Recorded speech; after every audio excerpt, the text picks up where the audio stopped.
اسلام معاشرے کو یکجان کرتا ہے، ہر فرد کی عزت کی حفاظت کرتا ہے، ہر فرد کے احترام کرتا ہے، اس کے مال کی، اس کے جان کی حفاظت کرتا ہے۔ تو فرمایا یہ جو چھوٹی چیزیں جنہیں تم سمجھتے ہو، کسی کا مذاق اڑا دیا، کسی کا شکوہ کر دیا، کسی کو لولا لنگڑا کوئی نام دے دیا، یہ بڑے بڑے فساد کی بنیاد بنتی ہے۔ تو جہاں سے بنیاد سے احتیاط شروع کرو تاکہ آگے برائی زیادہ نہ بڑھے۔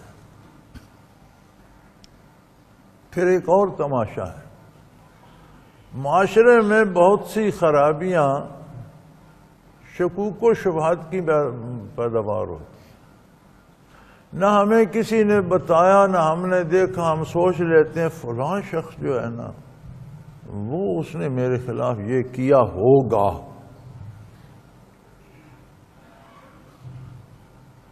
اب اس ہوگا کے بنیاد پہ ہم کچھ اس کے خلاف کہتے ہیں، وہ بات اس تک پہنچتی ہے، پھر وہ اس سے زیادہ ہمارے خلاف کہتا ہے، پھر وہ ہم تک بڑھتے بڑھتے دشمنیاں، قتل و غارت، تباہی تک جا بات پہنچتی ہے۔ بات اصل میں ہوتی کچھ بھی نہیں۔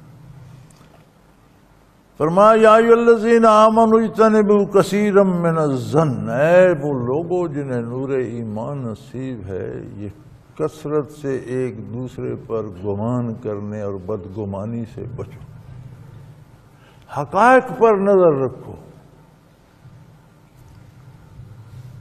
ایک بزرگ سے کسی نے آ کر شکایت کی کہ حضرت فلاں آدمی جو تھا اس نے آپ کو یہ گالی دی ہے۔ انہوں نے فرمایا اگر تم سچ کہتے ہو تو بات یوں بنتی ہے کہ اس نے مجھ پر تیر چلایا، لیکن وہ راستے میں گر گیا، مجھے نہیں لگا۔ اس نے گالی دی، میں نے سنی نہیں، مجھے کوئی علم نہیں، تو وہ تیر راستے میں، تم نے جا کر وہ تیر وہاں سے اٹھایا اور آ کر مجھے چبو دیا۔ میں تو گالی تمہاری زبان سے سن رہا ہوں نا، وہ تیر جو اس نے مارا تھا وہ تو راستے میں گر گیا، تم نے جا کر وہاں سے اٹھایا اور آ کر میرے سینے میں چبھو دیا، میرے مجرم تو تم ہو۔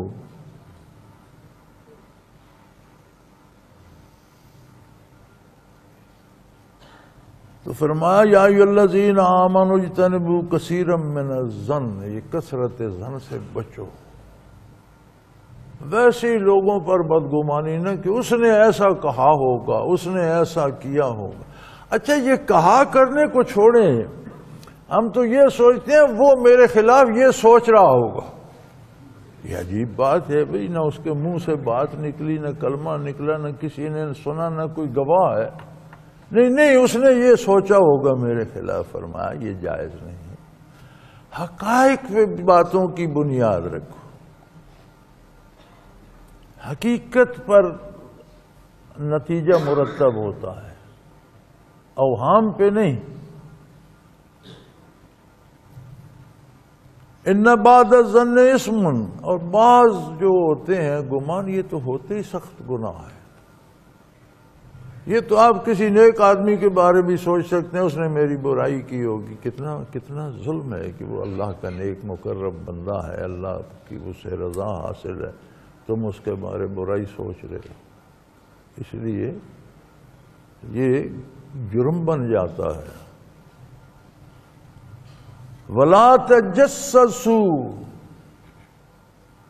اور ایک دوسرے کی جاسوسی بھی نہ کیا کرو کہ پیچھے لگے رہو، اچھا بتا یار فلاں گیا تھا، کیا ہوا، فلاں نے وہاں کیا کہا، اس کا آپ نے کیا سنا۔ اللہ کا خوف کرو، معاملہ اللہ سے رکھو، حقائق پر نظر رکھو۔ وَلَا تَجَسَّسُوا، ڈھونڈتے نہ رہو کہ کس میں کون سی کمی ہے، اس کو وہ تانا دیا جائے، کس میں کون سا عیب ہے وہ بیان کیا جائے، لوگوں کو بتایا جائے۔ فرمایا یہ درست نہیں ہے۔ وَلَا يَغْتَبْ بَعْضُكُمْ بَعْضًا، ایک دوسرے کی غیبت نہ کیا۔ خواہ وہ بندہ موجود نہیں ہے، تم اس کے گناہ گننے بیٹھ جاؤ۔ ایک بزرگ سے کسی نے پوچھا حضرت ہم بات تو کرتے ہیں، میں کہتا ہوں فلاں چور ہے اور وہ واقعی چور ہے، تو یہ بھی غیبت ہوگی؟ فرمایا غیبت تو تب بھی بنتی ہے کہ جب اس میں وہ گناہ ہو اور اس کے پس پشت آپ لوگوں کو بتائیں، یہی غیبت ہے۔ اگر اس میں وہ جرم ہے ہی نہیں اور آپ کہہ رہے ہیں تو یہ تو بہتان ہے، یہ تو اور بڑا ظلم ہے۔ اگر اس بندے میں وہ خرابی نہیں ہے جو آپ بتا رہے ہیں تو یہ اس پر بہتان ہے، یہ اور بڑا ظلم ہے۔ اس بندے میں وہ خرابی ہے تو اس کے سامنے بیان کرو کہ یار یہ اچھی بات نہیں ہے۔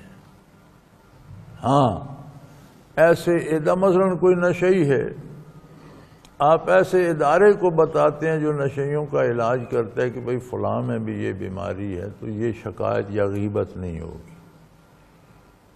کوئی جوا کھیلتا ہے، چوری کرتا ہے، باز نہیں آتا، آپ پولیس کو یا اس محکمے کو بتاتے ہیں جو اس کے روکنے پر ہے، تو یہ غیبت میں نہیں آئیں گے۔ لیکن مجلس میں بیٹھ کر میں اس کی توہین کرنے کے لیے آپ باتیں کرتے ہیں تو یہ غیبت میں آئے۔ جس میں وہ گناہ ہے پشت پیچھے وہ لوگوں میں بیان آپ کریں تو یہ غیبت ہے۔ اگر اس میں وہ گناہ ہے ہی نہیں تو پھر تو آپ اس پر بہتان لگا رہے ہیں جو اور زیادہ ظلم ہے۔ اور غیبت ایسے ہی ہے، اَيُحِبُّ أَحَدُكُمْ أَن يَأْكُلَ لَحْمَ أَخِيهِ مَيْتًا، تم میں سے کوئی پسند کرے گا کہ اپنے مردہ بھائی کا گوشت کاٹ کاٹ کر کھائے؟ فَكَرِهْتُمُوهُ، تم اسے کتنا برا سمجھتے، ایسا تم سوچ بھی نہیں سکتے۔ مردہ بے حس ہوتا ہے، اگر کوئی اس کا گوشت کاٹنا شروع کر دے تو مردے کو تو کوئی نہیں پتہ چلتا، نہ اسے تکلیف ہوتی ہے، اس کا باطن کھل رہا ہوتا ہے، ہڈیاں ننگی ہو رہی ہوتی ہیں، پیٹ کھل رہا ہوتا ہے۔ فرمایا جب غیبت کرتے ہو تو دوسرا موجود نہیں ہوتا، اسے نہیں پتا ہوتا تم کیا کر رہے ہو، لیکن اس کے پردے چاک ہو رہے ہوتے ہیں، ہڈیاں ننگی ہو رہی ہوتی ہیں، پیٹ کھل رہا ہوتا ہے۔ تو یہ تو ایسا ہی ہے جیسا تم ایک مردے کو نوچنے لگ گئے۔ وَاتَّقُوا اللَّهَ، یہ ساری باتیں، یہ بدگمانیاں، یہ شکوے، یہ برا سوچنا، برے نام رکھنا، غیبت کرنا، ان سے کیسے بچو گے؟ وَاتَّقُوا اللَّهَ، اللہ جل شانہ کے ساتھ تمہارا جو تعلق ہے اسے پیش نظر رکھو کہ اگر میں ایسا کروں گا تو میرا رب ناراض ہو جائے گا، تب بچ پاؤ گے۔ تقوی ایک تعلق ہے ذات باری کے ساتھ جس میں بال آنے کا ڈر ہو، تو اس سے وہی بچ سکے گا جسے تقوی نصیب ہوگا اور احساس ہوگا کہ میں مسلمان ہوں، میں اللہ کا بندہ ہوں، میرا بندگی کا تعلق ہے میرے رب سے، اس بات سے مجھے اللہ نے روکا ہے، میں کروں گا تو اس تعلق میں دراڑ نہ آ جائے۔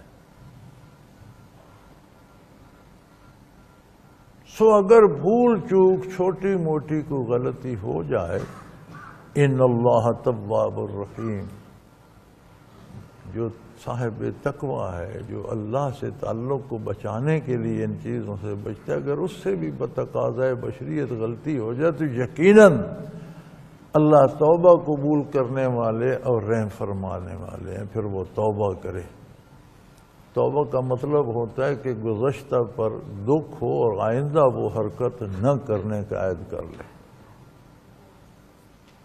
اللہ توبہ قبول فرما لیتے ہیں اور رحم فرمانے والے ہیں، رحیم ہیں، اس پر رحم فرماتے ہیں۔ اب یہ باتیں ایسی ہیں کہ اگر یہ معاشرے میں اپنا لی جائیں تو ذرا سوچیں کہ کتنا خوبصورت معاشرہ ہو جائے۔ ہاں، ہر کوئی ایک دوسرے کی عزت کرتا ہو، ہر کوئی ایک دوسرے کو محترم سمجھتا ہو، کوئی کسی پر عیب چینی نہ کرے، کوئی کسی کی غیبت نہ کرے، کوئی کسی پر ناجائز شک و شبہ نہ کرے، تو کیسا معاشرہ ہو؟ یہ وہ معاشرہ ہے جو نبی کریم صلی اللہ علیہ وسلم نے تشکیل دیا تھا۔